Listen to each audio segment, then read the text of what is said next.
Chapter 7 talks about rational expressions and simplifying rational expressions. Now, you've probably never heard the term, well, maybe never, but not never, but you've probably heard at some point, but a rational expression is basically a fraction that includes variables. So it's something looks something like this.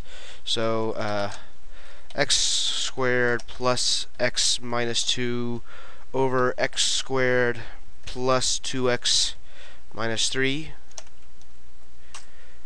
So this was an example of a rational expression. So this section is about simplifying those. So how do we simplify that? Well, before we simplify this, let's agree on something. Let's agree that if we have, say we have this rational expression. Well, it's a very generic rational expression, xy over ab. Let's agree that we can rewrite this as two different fractions being multiplied together. So that should be a dot. So the reason why is, think about whenever you multiply fractions. You know, when you're in grade school, I think it is. So you have, let's say we have 4/5 times 3/7.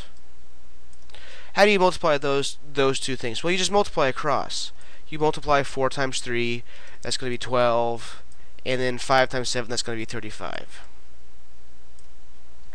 Well, think of this is the same thing. It's just that I'm thinking more generically. If we want to go backwards, we'd multiply this across. X times y to get xy, a times b to get ab. So let's go ahead and agree that we can, if we have two fractions, if we have a fraction that has factors in the numerator and the denominator, then we can rewrite that fraction as two different fractions, or in this case rational expressions, technically speaking. We can rewrite that expression as two different rational expressions being multiplied together.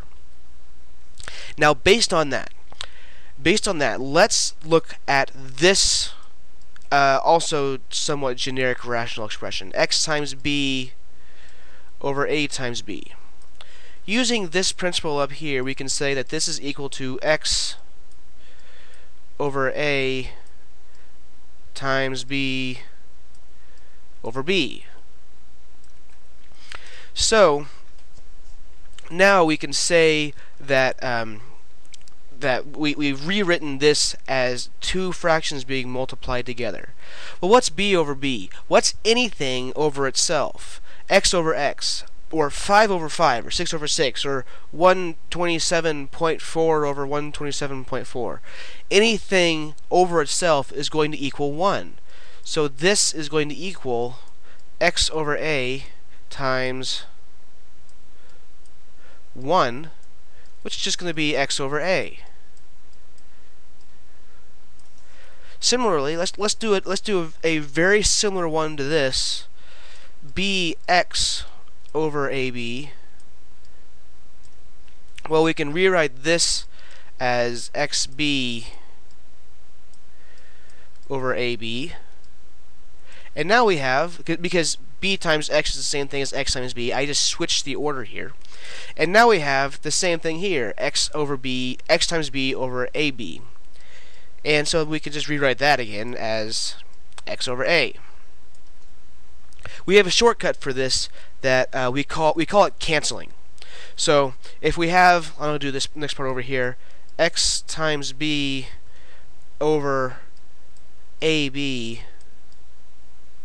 So we call this canceling when we have two things that when we have something that is a factor to both the numerator and a factor to the denominator, we can cross them out.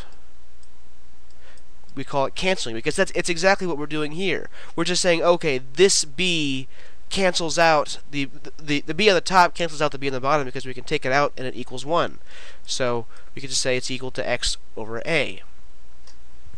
Now, there's something very important that I want to be understood. This only works for multiplication.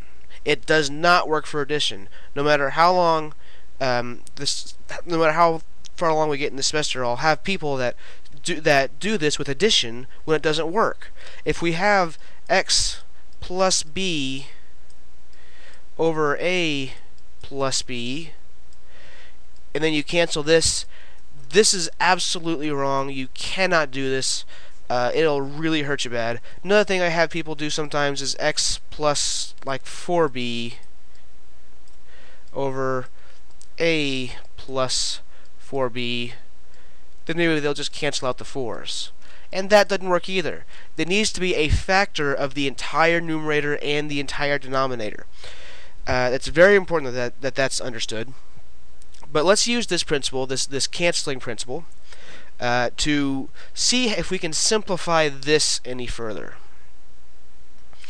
So how do we do that? First, we want to factor out the numerator and the denominator. So, let's go ahead and clear all this stuff off. Hopefully this stuff makes sense. Basically what I'm saying is that if you have something that is a factor of both the numerator and the denominator, you can cancel it out. And you just cross it out like that. Okay, let's go ahead and clear all that stuff off. And then let's go ahead and factor out the numerator and the denominator. We want to simplify this as much as we can. By simplifying, we mean, well, you'll kind of see what we mean. We'll just mean that we're making it, canceling everything out that can be canceled out. So, let's go ahead and factor out the numerator and the denominator. So we'll have x squared plus x minus 2. We can factor that out to x plus 2 times x minus 1, right? You can double check that if you want to. X squared plus 2x minus 1x, 2 minus 1 will give you plus 1, times then plus 2 times negative 1, which will give you negative 2. So that means we'll have x plus 2, x minus 1. So our rational expression on the right side will have this as its numerator. And on the bottom here we'll have, we'll have x, we'll have a plus and a minus, I can tell because of this right here. And we had this plus and minus up above too. So we have x plus 3 times x minus, whoa, I miswrote that. That should be x right there. Okay, that should be x minus 1. Okay, so x plus 3 times x minus 1. So we have x squared, for x times x gives you x squared, minus x, and then plus 3x will give you plus 2x, then minus 3. Okay, so I'll go ahead and put that on the right side. X plus 3 times x minus 1. So now we can use the canceling principle. We have something that is a factor of both the top and the bottom. X minus 1 here and x minus 1 here. We can cancel those. So there's actually, see if I can get this working. There's a package for this program that should show the cancellation. Aha. So we can cancel those. And then we're just left with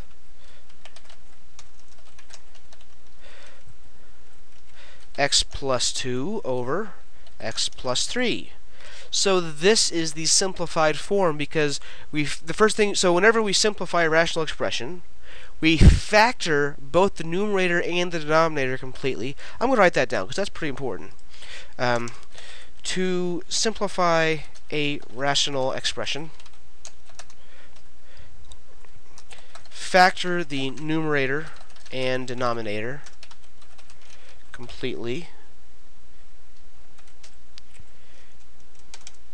and cancel common factors.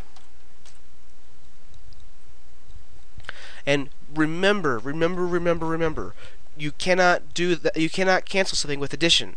I see people do that all the time. It has to be a factor of the entire numerator, not part of it. It has to be all of it.